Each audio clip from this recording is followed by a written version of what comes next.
You ever watch someone become invisible in their own home?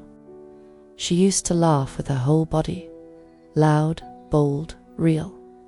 But lately, that smile had glass in it sharp around the edges, like she was holding herself together just long enough to break.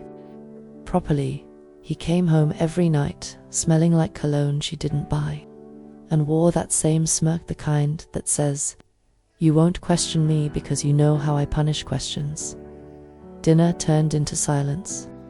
Birthdays were forgotten. She asked once if he still loved her. He didn't even flinch, just said, "Why does it matter?" She stopped sleeping in the bed. He said the sheets were for someone who makes him feel alive. There was another woman, everyone knew, but he never hit her.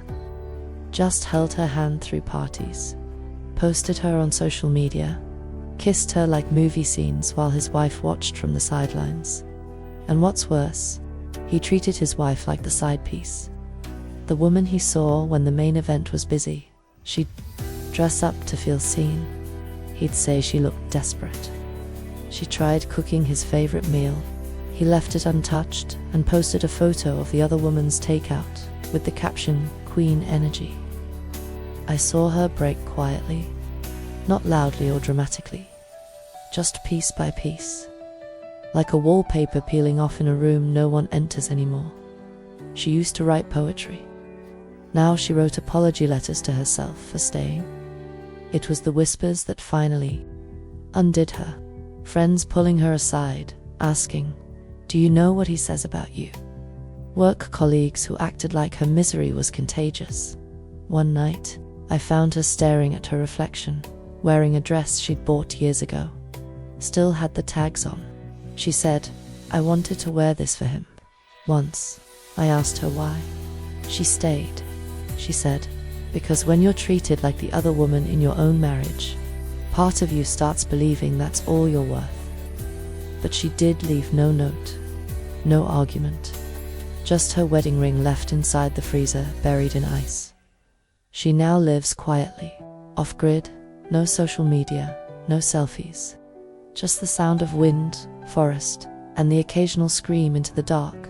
And me, I still check on her, still tell her story, because not every survival story ends with applause and ends with silence. And silence, my dear, is sometimes the loudest kind of healing.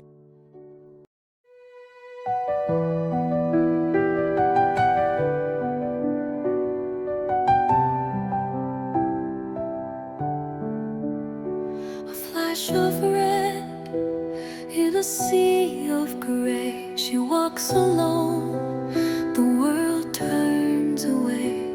A silent cry, a fleeting face, a fragile soul in a cruel place.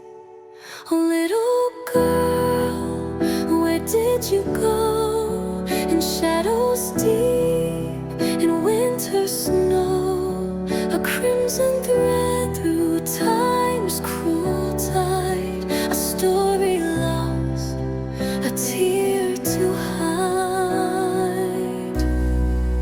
Her tiny steps, they left no sound, a fleeting hope on hallowed ground. Her coat so bright, her spirit small, a spark of life among it all. Oh, little girl, where did you go? In shadows deep, in winter snow, a crimson thread through time's cruel tide, a story lost, a tear to hide. Ooh.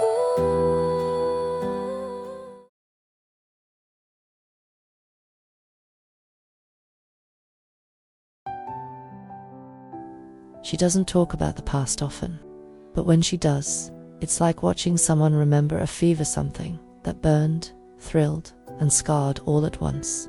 Before she came, the other woman, there were nights when the house couldn't hold their hunger, clothes scattered like broken promises, laughter echoing off walls that now only hear silence. They were fire, reckless and raw. I remember her saying once, "He used to look at me like I was his escape." They had rooftop nights, red wine, slow jazz, and confessions whispered between kisses. They'd race through rainstorms, drunk on adrenaline and each other. They carved initials into trees and made love in places that felt stolen. Now, those memories rot quietly beneath her ribs. He doesn't look at her that way anymore, doesn't touch her like she's real. She sat with me last week, fingers tracing the rim of a coffee cup like it was a Ouija board, trying to summon ghosts. He used to grab my hips like he needed me to stay, she murmured. Now he flinches when I reach for him. I asked her if she missed it. She didn't answer, just stood up, walked to the mirror, and whispered to her reflection, "I wasn't his forever. I was his phase." That night, she burned one of their old Polaroids in the sink. I watched the flames lick their smiles away. Some love stories end in betrayal, others in remembrance so sharp it feels like being loved by a knife. We booked a trip on impulse, oceanfront, no distractions, just sweat, salt, and silence. She called it her goodbye tour, not to him, but to the version of herself that begged to be chosen. First day there, she didn't speak much, just watched the waves roll in like they owed her something.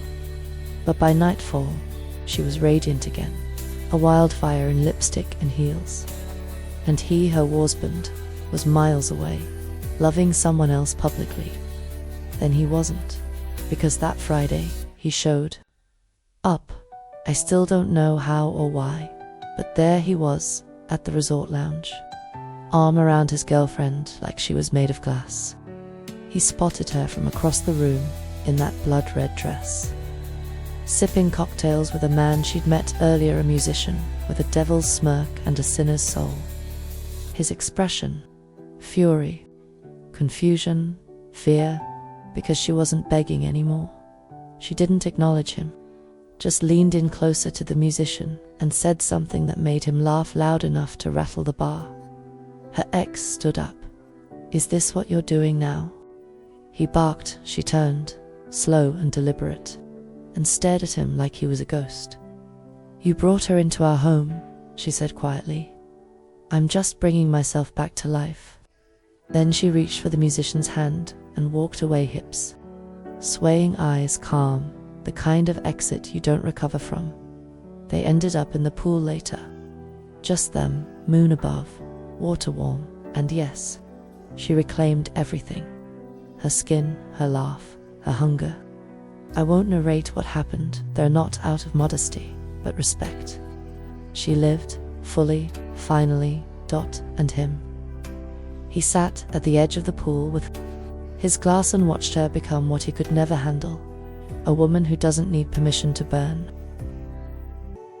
Oh, little girl, where did you go? In shadows deep, in winter snow, a crimson thread through time's cruel tide, a story lost, a tear to hide.